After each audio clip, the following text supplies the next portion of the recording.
think it's better to start now. We already took 5 minutes. So let's start with the basics of coding. And I'm sure most of you are working on your research and you're familiar with most of the things, but some of the components of data management are not usually covered in our basic courses. So probably the thing that we're going to pick from this is some of the principles, not just the coding and how to do the analysis. So let's start with a plain document of SPSS, and let's see how to do some of the new codings. So here I have a plain SPSS document. So if I might have different variables. So when I start coding, I should identify what my variables are, how to code them. So let's say we're doing a research on COVID-19 and we have collected information on COVID-19 disease severity and other socio-demographic and clinical factors. So the first variable that I want to take information on is age. So if you remember last time we said, if we have a variable, a continuous variable, a numeric variable, the best way to do is to collect the information as it is.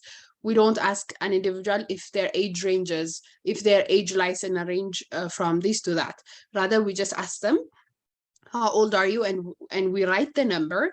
And later during the data analysis, we transform it into a coded, a classified range of values. That's the proper way to do. And this works for every numeric variable, like weight, height, the BMI, their income, their laboratory values, and every numeric variable has to be collected in its natural form as it is, and then it should be classified later. So if I have age, when I write the age and just click enter, all other columns will be automatically coded as the default. Age is a numeric variable, so it's on the default, it's numeric, we're not going to touch it. The width is how many digits do you want to allow for this variable? So 8, we might not need 8. I mean, I bet we have 100 years old patient. I don't believe we have more than that, so we can allow 3 digits.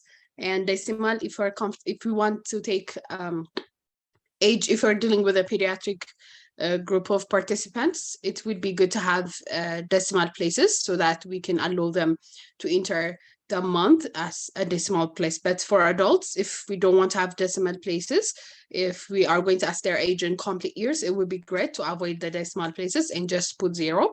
This also serves as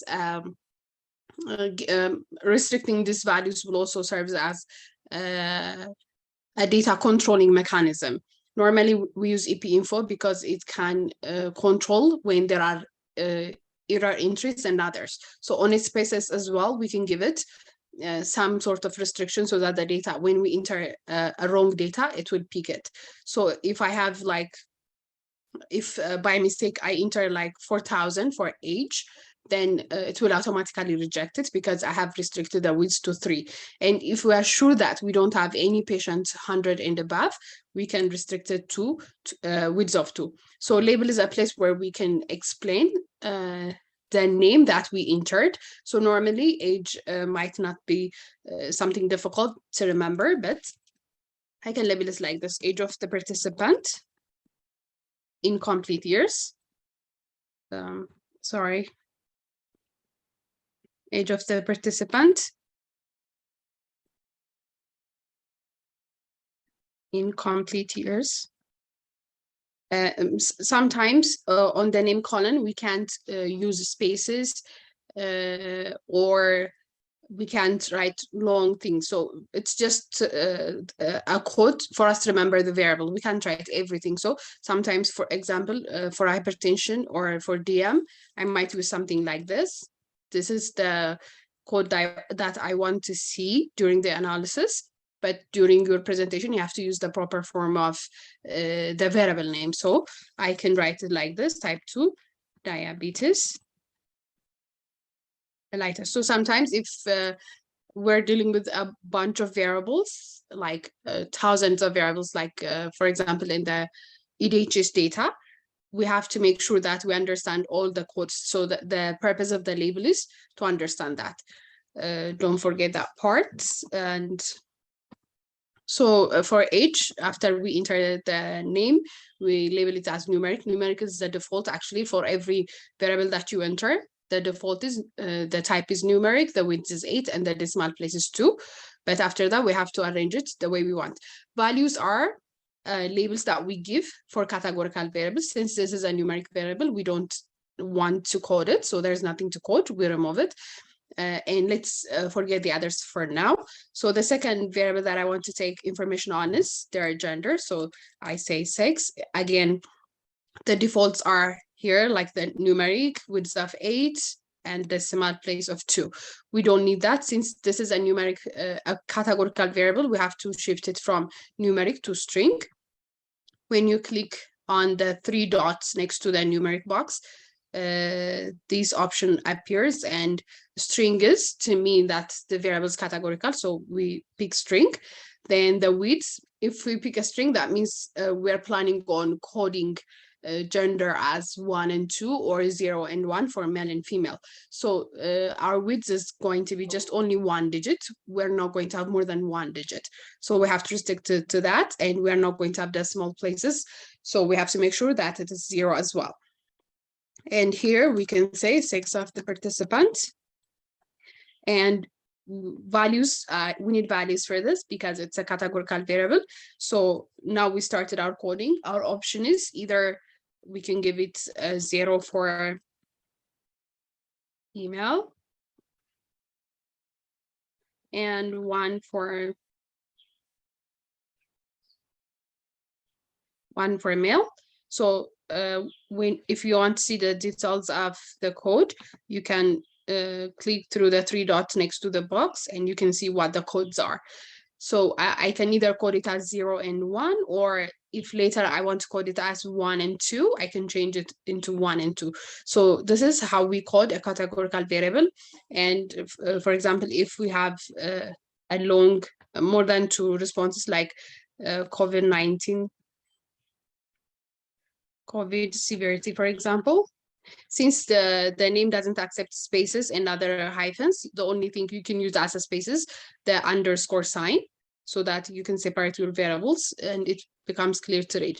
So here you can give it like 1 is asymptomatic, 2 is mild, 3 is moderate, 4 is severe, 5 is critical.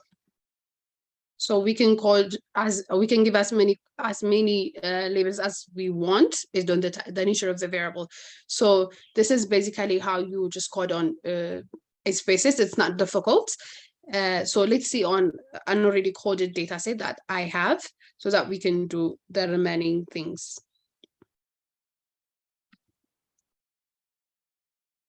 You can see the screen, right? Last time we have seen the basic principles of coding, a very important tips. The first one is, if you remember, is to give it a unique code so that each and every entry can later be traced and identified, so that if there is a missing data or if there's a need for further digging, we can easily pick which patient or which participant is that particular entry belongs to. So MRN is a very important means of tracking your data. So you have to make sure to give MRN or any other unique code for, to track your patients, your participants. Next, I have these variables: age. I have age, sex, COVID severity, hypertension, DM, symptoms, and all of these variables. So let's make it simple. And for now, since I'm studying on COVID patients, I wanted to make my outcome variable the disease outcome itself, which is coded as 1 for day, 2 for alive. So I want to study if at the end of the treatment, if COVID patients recover or die. So that's what I want to study. So I'm going to make the outcome variable my dependent or outcome variable, and I'll use the other variables as my exposure variables. So let's see if the codings are the codings make sense or are correct based on the principle. So for gender, it's coded as 1 male, female, 2 male. I guess this is gender, and anybody can use any sort of coding. It doesn't have any hierarchy. Someone might say that it's better to code 1 as male and 2 female. You can also do that, and you can also do the 0-1 coding instead of the 1-2 coding. That's all right. And the other is for COVID severity, we have mild, moderate, and severe. And for hypertension, we have no, yes, and unknown.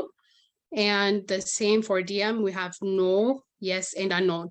So what the first important thing to check is we have to have consistency in coding.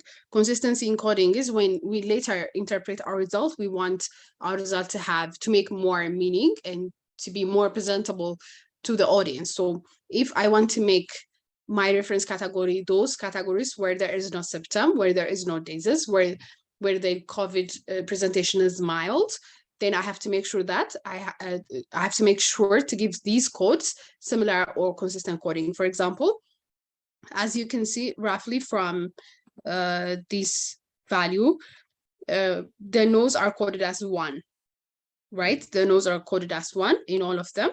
Hypertension, no, is 1, 2 is yes. The same is for DM, and the same is for all other symptom categories. But if someone codes it like this, for example, 0 is yes, 0 yes, or we can make it like this. If someone flips the code, then I'll show you the problem. All other variables are coded as no, for is given the smallest code, but here on CAF we gave it on CAF we gave yes the smallest code. I'll show you what the problem is later. It's okay, anybody can use any sort of coding that's convenient for the researcher, but during analysis we might face some challenge. So it's more of a preventive action to make our analysis a little bit easier and more convenient so that we can save time and we don't make silly mistakes. So we'll get back to that later. So for now, the first one is making sure that your code are like functionally analyzable groups. So for example, for symptom, I have, it says mark the symptoms that you have. So here we have how many symptoms? We have fever, cough, chest pain, shortness of breath. So if originally any research question or tool is designed to have to be like this, like mark the symptoms that you have, then on the, there will be like a list of symptoms from which the patient can mark on. And what we normally expect is for the variable to be coded like this: 1, fever, 2 cough, 3 chest pain, 4 shortness of breath, right? So this is, which one do you prefer? So we can have only one variable that contains all the responses, like 1 fever, 2 cough, 3 chest pain, 4 shortness of breath, or we can have 4 different variables for the symptoms themselves, and which are labeled as no and yes. So which one do you prefer? Do you prefer, let's say, the first one, method A, just coding it as symptom and labeling all the symptoms as a response, or having all the response categories, the symptoms themselves, as a variable and coding them as yes and no? Which one do you prefer? Which one do you prefer? Please write your answer on the box. Method B, Emmanuel, thank you. Okay. I want to make sure you understand what I'm trying to say. So, okay. Okay. Method B, okay. Anybody, any different opinion? Is there anyone who would say yeah would say method A? Okay, great. Thank you. I think most of you agree that method B is preferable. Why? For example, if our patient has fever, then great. So if our patient has fever, anybody who prefers method A, let's see what the problem is going to be. Here, if anybody has for the symptom, if you can see this, right? So this patient, the first patient has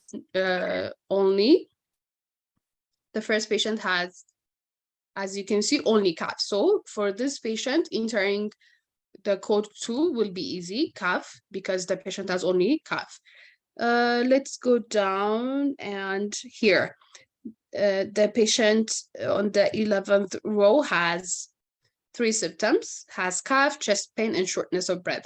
So for this patient, what we have, our option is either to go back and give a 5th code that says cough, chest pain, and shortness of breath. And if we keep doing this, how many combinations are we going to have for the 4 symptoms? Eventually, we are going to face the problem of a very small frequency in our analysis that we don't want to use for regression, and our data will be useless. So if you have symptom categories or comorbidities or any other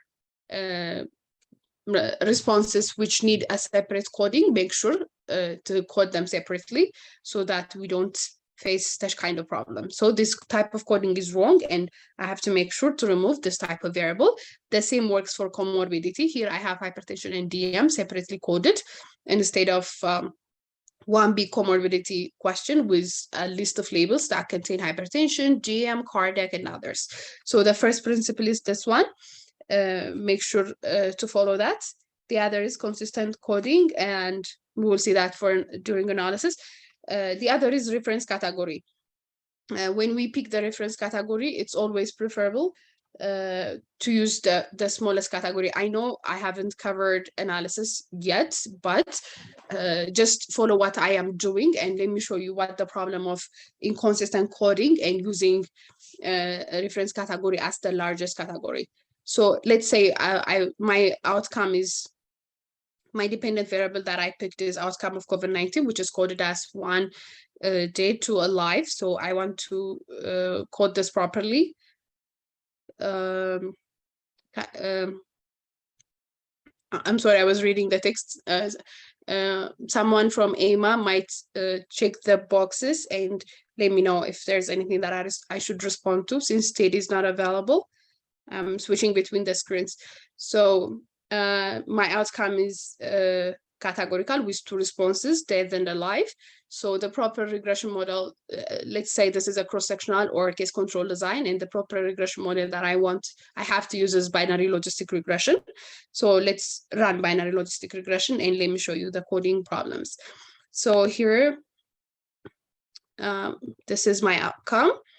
Let's say I have gone through all the proper steps of regression analysis, and finally, what I want to analyze is SEGs, COVID severity, hypertension, cough, shortness of breath. These are enough for now. So let's say these are the variables that I want to analyze. So for the categorical variables, what we are going to get is on the way.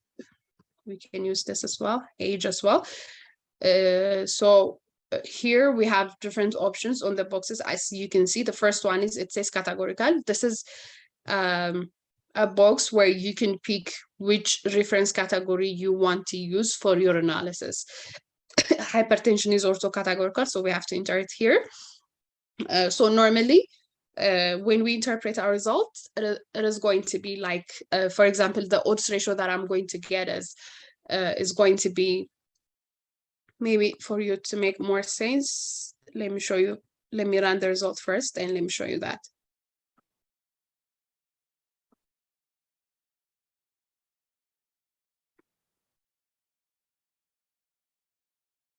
So this is the output for the regression that I just run. And as you can see, let's pick for example, sex. For sex, in bracket, it says 1. And the exponent shape B that we have here is 0.530, which is the odds ratio. We'll see it some other time during analysis. So 0.530 is the exponentiate b value, or the odds ratio that we get for sex and disease outcome, which is coded as which is labeled as death and alive. So this is only one result. That means the result that we get is either for male or for female. So if it is for a male, this number is going to be like the odds of dying from COVID-19 among males is 0.53 times lower compared to females. But if it is for females, then it has to be, the result is going to be read as the odds of dying from COVID-19 is 0.53 times lower among females as compared to males. So the result that we get is only for one of the categories. So which one is it? The question is, which one is it? The SPSS has a default, which one is it first? I want to know if there is anything that, if you have any opinion for which result, for which gender do you think is the result that we get, the 0.530? We just run the analysis on SPSS. We run a binary logistic regression analysis, and we have two groups, female and male.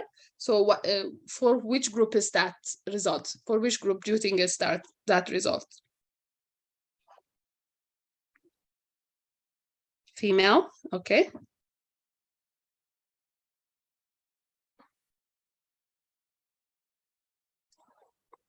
Female, okay, great. Why female?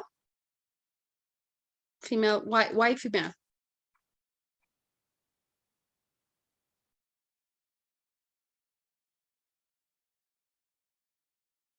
Female, I see female. Okay, if we agree on, yeah, male is the reference group, great. So the result is for female. So why is great? UCS, the default in SPSS is last group as a reference, great. So SPSS, by default, it uses the last group of the independent variables as a reference. So if without touching any of the boxes, without changing any of the reference categories, if you run the analysis, the result that you get is for the first category as compared with the last one. It will make the last category the reference variable. So in this case, that since you have three responses here for COVID severity, the result that you are going to get is going to be 3. 2, the first one is mild as compared to severe. The second one is moderate as compared to severe. So it will make severe the reference category. And if you check the symptoms, the reference category will be the last one, no. So what I meant by consistency is, I mean, are you comfortable with using the last reference category as reference? Would you prefer to use the first category as a reference or the last? Let me show you. For example, here, for DM, I have no, yes, and unknown. So for the result that I get for DM, my reference category is unknown. So if somebody presents to you a result that says patients with diabetes are 2 times more likely to die from COVID-19 as compared to those whose diabetes status is not known. Does it make sense? Making unknown groups, other groups which are not properly identified, is not recommended. We're not supposed to use these groups as references, because these groups are, we don't even know anything about these groups. We're not sure if these unknown groups have diabetes or not. So we should spare this type of groups from being a reference category. Other groups, unknown groups, and other unidentified groups. So we don't want to use this as a reference category. So if our problem is only DM, if all other things are coded properly, and if we are comfortable with using the last reference category for others, what we can do is, let me show you here. We can separately change the codes for some of them. For example, we can go to the categorical box. So what we don't like from the regression is DM is coded as no, yes, and unknown, and the reference category, as you can see, is the last. The last is the reference category, the default is the last. So if I am comfortable with all other categories all other variables as a to use the reference of the last category, then, and my only problem is DM because the third response is unknown, then I can just select DM and click first and then change. So as you can see, all others are not changed except DM. On DM in brackets, it's changed the code into first, and it shows us that it's changed by writing the word first in a bracket at the end of the variable name. So we can do this, it's fine. But if you have like a number of variables, doing this every time you do your analysis, this is very difficult. Regression, you don't expect to run regression once and get your final answer. You will do this like 100 times for one study to make sure that you get the most credible result. You have to do your data management, you have to do reanalysis, you have to do recategorization. So you're going to run this thing like so many times.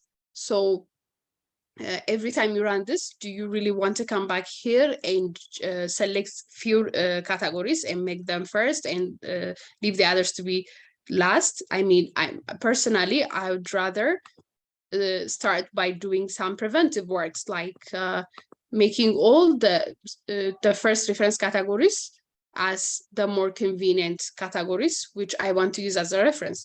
For example, I would prefer my COVID-19 severity score, severity level as mild to be my reference category. I mean, comparing patients with more severe disease with those with less severe diseases makes sense also clinically and for the audience. So I prefer to make my category the first one, mild. So I coded it as 1 mild and with increasing severity score, and I coded all other variables as no, yes, no, yes, so that my reference category will be no, where there is no disease, where there is no symptom. So when you interpret it, it will make sense. Patients who presented with cough as compared to patients who did not have cough, their odds of dying from COVID-19 was this times. So this is a more convenient way of presenting your results. So the best thing to do is, now we have a problem because all other variables are consistent except this one, except cough. Cough is coded as 1 yes, 2 no. So what do you suggest we do? So we want 1 to be no, 2 to be yes, but it's reverse coded here. So instead of instead of using it as it is and changing the code, the reference category for cough separately to make it consistent, what can we do? Write me your answers in the box. So here, if all of them are consistently coded, what we can do is we can select all and click first and change. So all of them become, all of the first category references become, all of the first responses become references for our result. So this is easy. If you have any number of variables, it's very easy. Like, let's say we have all of them in here. So what you can do is you can go here, you can select all and then change. So all of the categorical responses are changed to the first as their reference category. So how to make sure that is to see if there is the word first in bracket at the end of each variable. Sometimes just because you clicked first, that it doesn't change the reference category unless you click change. So you have to make sure you click change, and in addition to that, you have to see if there's the word first at the end of each variable. So since this is easy, what I prefer to do is to change this coding. So what do you suggest? Thank you. So we would rather change the code, right? So one of the techniques of changing a code is you can change it manually. If you're comfortable dealing with numbers on a computer, you can change it manually without losing the data in the codes. But the more objective way of changing it and without making mistakes is using the transformation command. So I can go to the transform and I can say record into a different variable or record into the same variable. Let me show you with a different variable. Record into a different variable command is, it will keep the original variable that we want to record and it will create a different variable where it has where there is where it's coded as the way we want it to be coded with the new codes. Recording to same variable is a command that will change the code of the original variable, and we will not get a different variable, rather it will change the code of this original variable. So let's start with the recording to different variable. What I want to record is calf. So here it says on the output variable, what do you want the name of this new variable to be? So let's say calf, I can say calf2, and the label is calf with the new code. I can give it like this, or you can give it any name that you want. And we go to all the new values. So here, since our variable is a code, we're changing a code into another code. So what we're going to do is, here, this is a place for the first column is a place for to enter the old values, and the second column is a place to enter the new values, and this big box is the place where it shows us from which code to which code that we have changed our variables, so that we can confirm it. So here I have 1 is coded as yes. So I want, right, 1 is coded as yes. I want 1 to be 2, right? I'll say add, and I want 2, which is coded as no here. I want 2 to be 1. So I asked the command to change 1 into 2 and 2 into 1. So we'll say continue, we'll say okay. So it will show us on the output, on the SPSS output, that it has changed the code. So we have here the code. Since we don't have a label, we won't be able to get it. We're just going to get random like 2s and 1s because we haven't coded it yet. So we have to give it a label. 1 is no, 2 is yes. So now, as you can see, it's coded as yes and 0. To flip between the codes and the word responses, you can click this one on the tab above 1 and A. As you can see, when you click that, it will flip back between the codes and the responses. So as you can see here, the first response is 2. It should be yes now. Yes, it is yes. Here we have 1. It's no. So we have successfully recorded it. But we can also do another recording, which is, since we don't want to reserve the original variable. I mean, we're not interested in keeping the original variable for other purposes, so we can record it on the original variable. So recording to same variable. So when we record it on the same variable, what we can do is we'll remove outcome. Here we have history of calf. Since we don't have any, since we're not coding it into a different variable, we will not have that kind of box, the one that we entered the variable, a new variable name and others. Here we only have all the new values. So here I want 1 to be 2, and I want 2 to be 1. So I'll say add. We did the same thing as we did on the new variable. So here it's changed. Unless you change the values on your own through the transformation command, it doesn't change it. To see the change, we have to go here. Here we have no and yes. As you can see, no is the problem with this one is, unless let me show you, it's already recoded.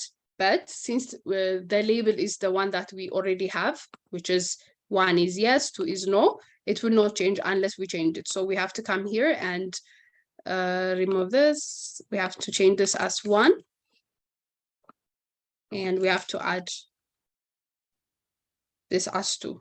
Unless we change this, the transformation command has changed the variable, its frequency and everything has changed. But unless we change the label, what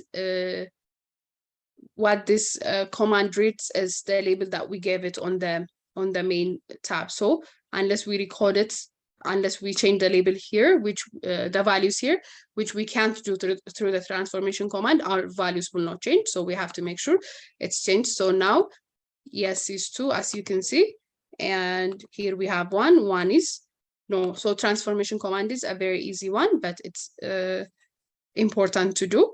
And the other transformation that we want to do is, if you remember, one of the principles is when we code our dependent variable, it can be coded as 0, 1 or 1 and 2, that's fine. But if we have at some point, if we have to export our data into other softwares like Stata, R, especially Stata, if the smallest code of the outcome variable or the dependent variable is not 0, it doesn't analyze the data.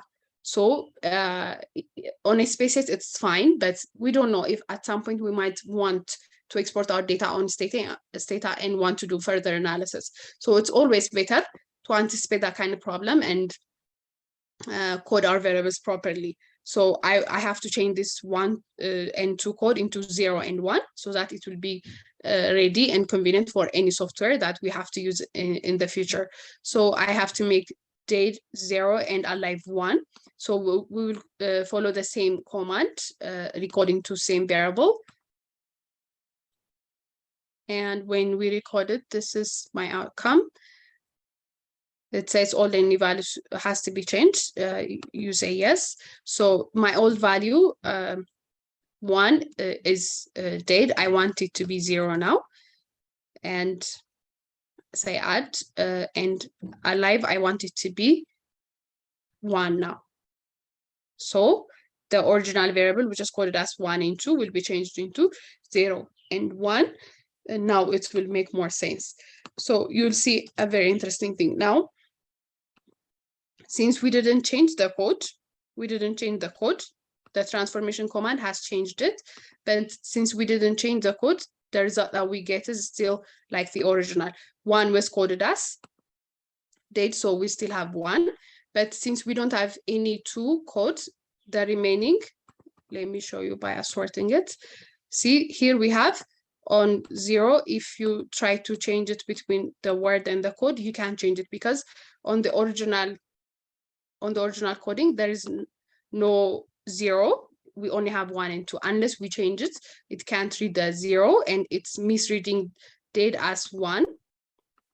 But we have already recorded it into 2. So to solve this problem, we have to come here and finish the job by recording it as date is 0, change, alive is 1 now.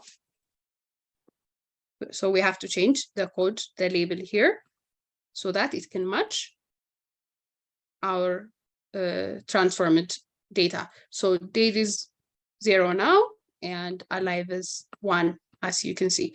So this is how you do transformation, but you have to be careful and you have to make sure to record your originally labeled variable. Unless you change the labels, the transformed data won't match your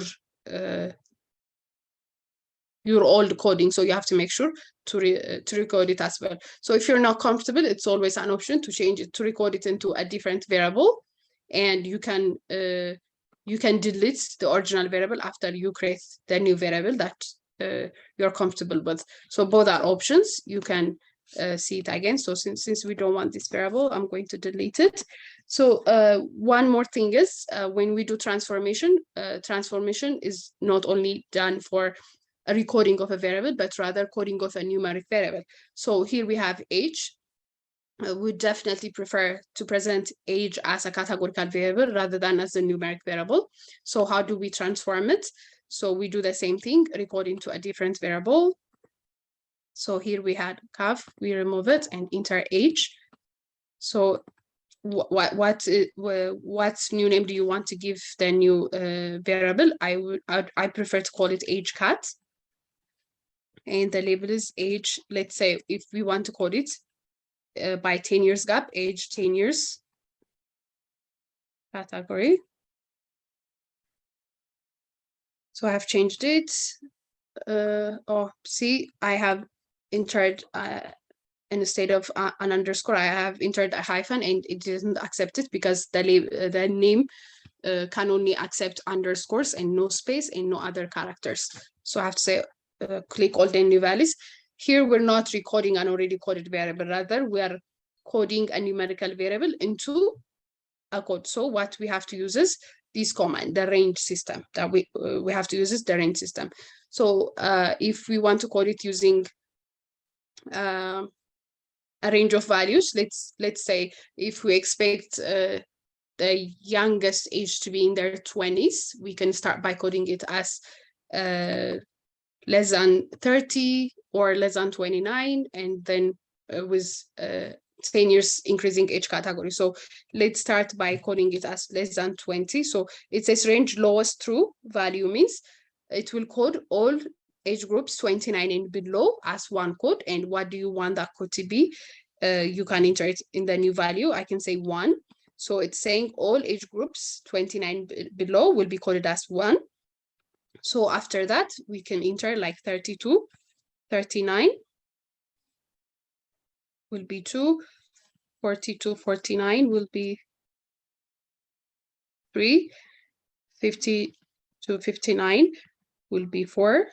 If you remember, we have to make sure that we enter mutually exclusive. We code our numeric variables into mutually exclusive and exhaustive categories so that one individual cannot be counted into different groups. That's why, as you can see, each group are separate and no single value lies in two groups. So you have to make sure that. And if I have very few patients 60 and above, I can group them together. So I'll pick the range value through highest. So value through highest means it will code all patients 60 years and above as 5. So I have coded it this way. I'll say continue. And okay. Here we have the new category. So we have to label it again. 1 is 20 and less. 2 is 30 to 39.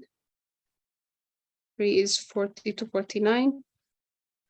4 is 50 to 59. 5 is 60 and above. So now we have created the transformed data and we have the results. You can flip between the codes and the labels like this. So coding numerical variables is also easy. So one final thing to do is to see if we have small frequencies. Small frequencies are the biggest problem in our data analysis. So we have to make sure if we have small codes or not. So the easiest thing to do is to run frequency for every variable. So you can select all. Let's say for now we're interested in some of the variables up to here. Let's say these are our only variables and that we want to see these variables and age category. Since we want to use it in a categorical form, we have age. So we can run it just like this. After entering the variables into the box, you can say okay. And let me show you the output. You can see the output box, right? Okay, so we have here the output. It says the first one is aging category. We have the frequency. The frequency is the simple count of the number of participants in each group. So we have 195 patients under 30 years of age, and that constitutes 36.8% of the population. So you just scan through the percentage and see if there is a small distribution, if there is anything that's worth managing. So the most important thing to see is go through each and every boxes and see if there is less than 5% data in each category so that we can avoid that. So one data management principle is that. So age is okay. We don't have a small frequency. Gender is okay. They're comparable. COVID severity is also okay. It's a good proportion. Hypertension is good. Diabetes is good. Fever is also good. Here, chest pain. On chest pain, we have 0.2% summer, and this is only one patient, and it's coded as 5. So what do you think this is? what should we do? So we don't have 5 as a code. We did not enter 5 as a code for chest pain. We only have 1 no, 2 yes, and 3 unknown. So what do you suggest we do with this 5? What does it mean? We have 5 in the chest pain box, and this is a data entry error. So what should we do? Please inbox your answers. We have the same problem on shortness of breath. We have 3 and 4 for 2 individuals. We have 3 and 4 as an entry. So what does it mean, and what should we do? Okay. Okay. This is an error, definitely, right? This is an error. So what the best we can do is we have to go back to the data, the raw data, and we have to pick where the advantage of coding it, the advantage of giving it a unique code is for this time. Let's say on CAF, we have, you can select the entire variable, and through a right click, you can easily do a sort ascending, descending, and we have the problems on chest pain. So let's do ascending, descending. See, when we sort it via descending command, we found our problem on shortness of breath as well. We have 4, here we have 5. So the problem is with the patient whose MRN is 28 and 2817. So we have to go to the card. If it's an electronic database, we can go to the chart. We can go to the electronic database and try to check if the data entry is, if we can get the proper answer. If we can't, what are we supposed to do? We can't categorize again because this is a coded data. It's not, we don't get it from categorization, rather this is a data entry error. So what we can do is we can't just simply correct it using a common sense. This is not something that we can correct using a common sense. We have to go back to the data. We have to see, and we have to try to get the original answer. If we can't get the answer, what we should do is we have to remove the variables and treat it as a missing value. Thank you. Somebody write as a missing value. Yes, since these are not very critical variables, I mean, our patient might miss a couple of symptoms through the data entry, but since these are not very critical variables, we can keep them and we can analyze it, but we have to make sure these entries are removed so that we don't have, it will be read as a missing value. So we can give it a missing value code, whichever is convenient for us. It can be like 99 or whatever. We can give it that kind of code, but it should not be analyzed. So the most important thing is to be able to identify if we have a missing a data entry error and correcting it. So we have here for the outcome, we have date is 19.1 and live is 80.2. We have total 99.2. We have missing values, which are 4. We have 4 missing values. So what do you suggest we do for these 4 missing values? It's an outcome. We have 4 missing values. What should we do? What do you suggest? Outcome, is it a very relevant variable? What do you suggest? Outcome, we have 4 missing values. We can go back to the data set and check which are the missing values.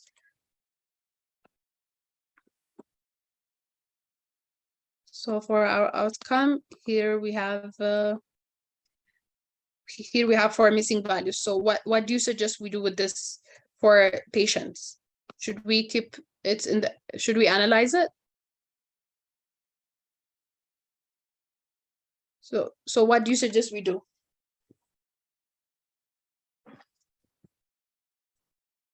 Any suggestion? Okay. Data imputation methods, does it work for every variable? Unless, yeah, the first thing to do for any missing values or missing values or error entries is to go back to the original data source and confirm and get the original data. But if we can't do that, if it's actually missing, what should we do? This is first we have to decide if it is a very important variable or not. If you can't have your outcome, you can't analyze the data, right? Outcome is a very important variable. Without it, we can't analyze our data for our patients. So the best method to do is, if we can't get the response for these variables, what we have to do is, we can't guess, right? We can't just, oh, it's all right, let's give it, let's label this patient as alive and let's give this one as death. This is not proper. We can't do that. So what we have to do is, we shouldn't include these patients in the regression analysis. So we have to remove this entry so that we have a correct, credible data that we can analyze and get a credible result. So we have to remove it. That's one thing that we can do. The other is, surprisingly, we don't have a small frequency. Yes, re-entering the data. Yes, trying to get the original data and trying to re-enter the data. But if we can't do that, what we can do is removing it. The other is one more thing. Yes, we have to remove the respondent, as we said. The other thing is, if we have numerical variables, we have to check for outliers. One more thing, outliers. We can check outliers using the explore command. We have age as a numeric variable, so outliers, we should check outliers only for numeric variables, not for categorical variables. So for numeric variables, we normally this is how you get it. The normal box is like this. Since we don't want the other plots, we have to remove the stem and leaf from it and dependents together for this one, and we don't need the normality test. So we just make sure on the box below to pick to select the second one, dependents together, and say continue, and this is the result that you get. So the circles outside the upper and the lower margins are the outlier. So we don't have on the lower margin, we don't have any outlier, but on the upper margin, we have outliers. So most of our patients are within the age range of 1 or 2, 3 years up to 80 something. So we only have few patients above 80 years of age. So we can count them like 1, 2, 3, 4, 5.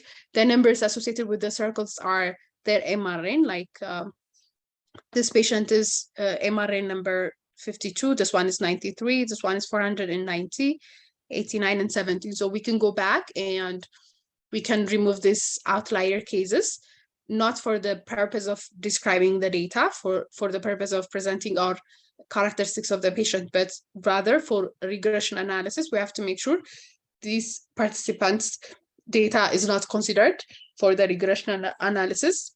Otherwise, it might cause an error or extreme values. So this is one way of checking our outliers. We can also do run a simple descriptive table for age, and we can scan through the range of values, but this is the more objective one, and I prefer to run this one.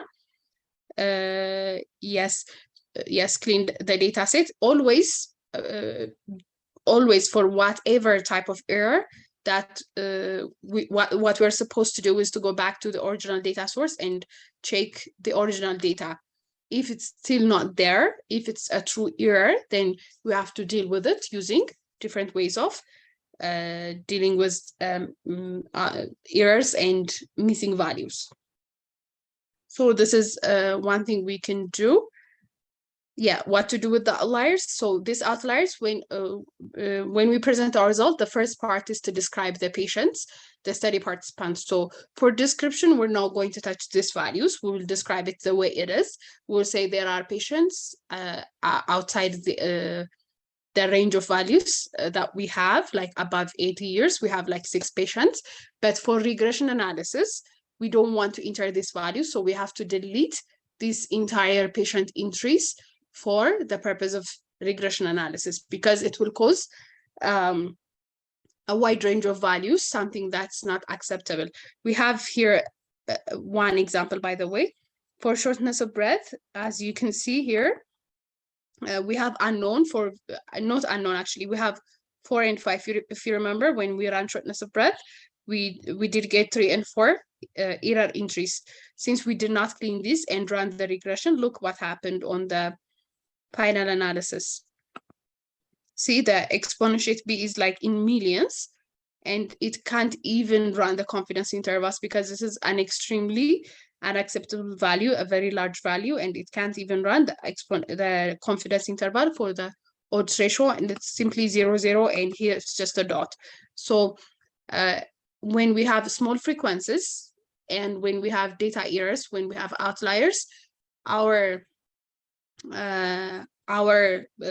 analysis will end up with odds ratio or any measure of association, which is very large and unacceptable, and which is even not appropriate to interpret.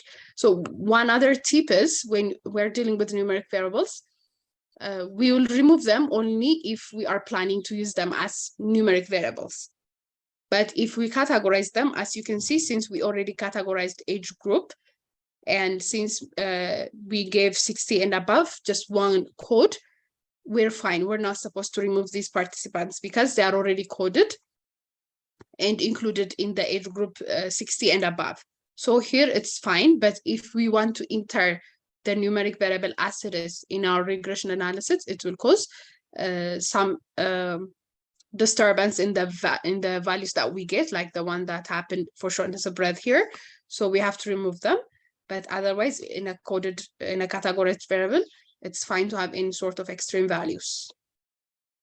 I think this is it. There are other things as well, but if this gives you some sort of clue about what we discussed last week, you can practice the remaining. And you can also get details of data management on Medical Research Lounge group. You can check the data management part, which is pinned in the Telegram group. There are details with SPSS demonstration, and maybe you can check from that.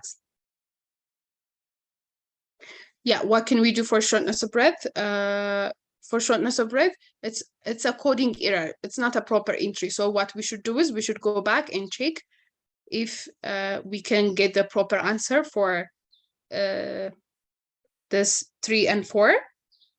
But if we can't get the proper answer, then we should remove this entry, or since it's not a very crucial variable, since it's not an outcome variable, what we can do is we can treat them as missing values. We can treat them as missing values.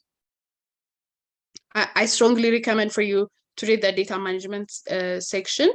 I have explained every possible issues associated with coding, transformation, and handling small frequencies, so you'll be able to practice it on your own. And I suggest before the quiz, it's better if we take 5 more minutes, and so that you can finish the exercise that you started earlier. And since the quiz is almost similar with the exercises that I just shared you, so it would be great if you can attempt it for 5 minutes, and if there's anything that you want to discuss, we can discuss. Do you have the link to the quizzes, or should I share them again?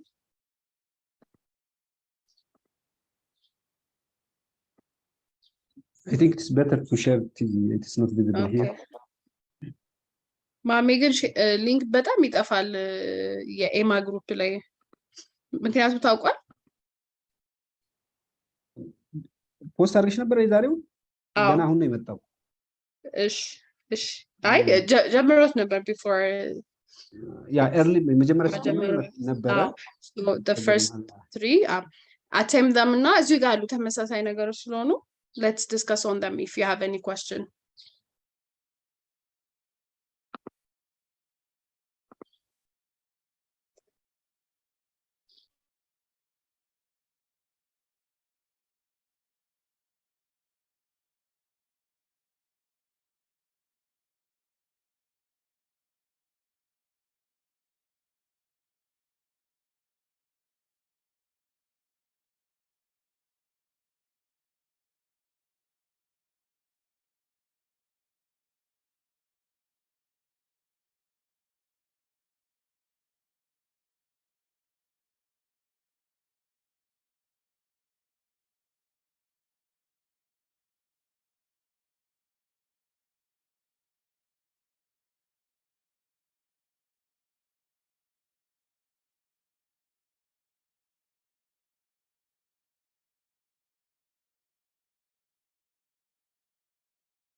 And a very interesting question. Jugu posted that complex analysis is not recommended by dropping the missed cases. Yes, that's why I recommended you to read the details of the slides or the daily tips that I posted on the group, because we don't drop every missed cases unless it's a very crucial value. And if we miss the value and if that patient's entry is not relevant to the analysis, we remove it. Otherwise, we don't remove just because we have a missing value. Rather, we just keep it as a missing value. And there are even different ways of managing missing values, especially for numeric variables. If our missed value is less than 20% of the entire studied population, we can do replacing the missing values with mean. That's we have that kind of principle, statistical analysis. So if, for example, if for age, if we have missed only 10% of the population, what we can do is we can replace the 10% missing values with the mean of the remaining study population. So this is one method. And if the other is if for a single patient, if more than 50% of the variables are not are incomplete, then that participant has like a lot of missing values, and it's replacing it with any statistical methods or logical ways won't be appropriate, as like more than 50% of the participants' information will be like fake, like fabricated. So it's better to remove that entry rather than doing a missing value replacement. So we have to use our judgment before removing it or replacing it, or from deciding not to use it for further analysis. On data management, you have to read further so that it will make more sense and we won't make mistakes, silly mistakes. Thank you, Jugu. It's a very interesting point to discuss on. You can drop your questions, yes, Aratu, so that I can get to it.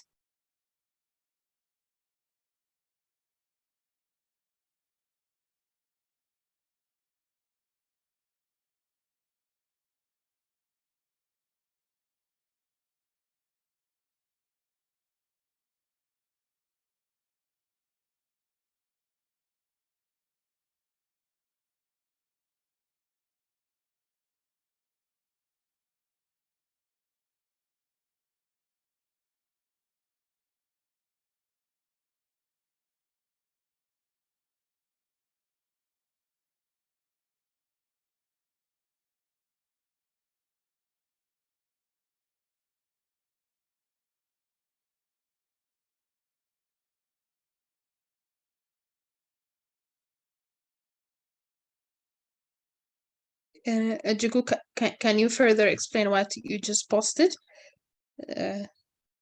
I want to get it right. So it says best and worst case scenario testing. Okay. Yes, I mean, an outcome is a very important variable. And if you miss that variable, you can't replace it just by guessing or by some other statistical method. So instead of doing that, it's better if you don't consider it, if the missing value is a large value. Again, I strongly recommend for you to read, especially there's a table on data cleaning. I would strongly recommend for you to see that so that we don't misunderstand the concept.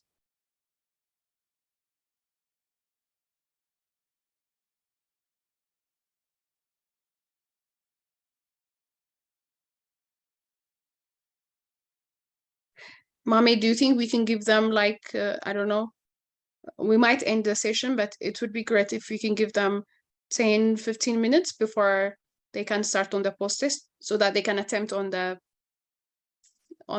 practice tests.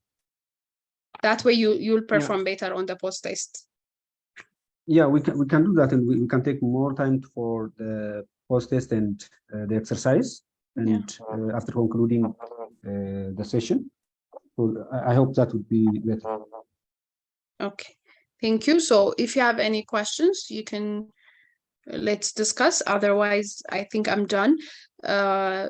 Again, please go and read for details. So especially how to handle missing cases and others.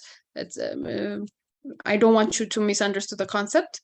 There's a very detailed note. Go and read that, and read the last time's slide as well. And you can also inbox me if you have any other things to discuss. So I think this is it for me. If you have any question, we can discuss. Mami, you can take over. Thank you. Okay, thank you, Tiji, for your nice presentation, and I will conclude if there is no any question from the participants with regard to today's session.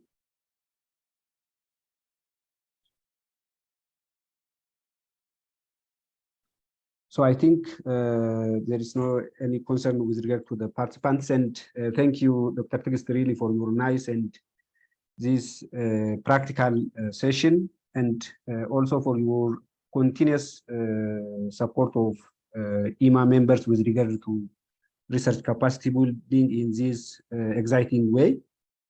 And thank you for your contribution. And I do have one interesting announcement, and we will have some exciting event in the coming week with regard to research capacity building, and it will be posted soon on IMA website, and please follow that and attend on the coming Thursday at the same time that we had today. So thank you for attending the today's session, and you will go with the next with the exercise and post test for your certification. And there is also a webinar assessment evaluation form. Please do all of them and fill the assessment webinar assessment form also, and also do your quiz accordingly. Thank you for your time, and thank you, Tiji, for your nice presentation. Thank you, Mami. Thank you for everyone.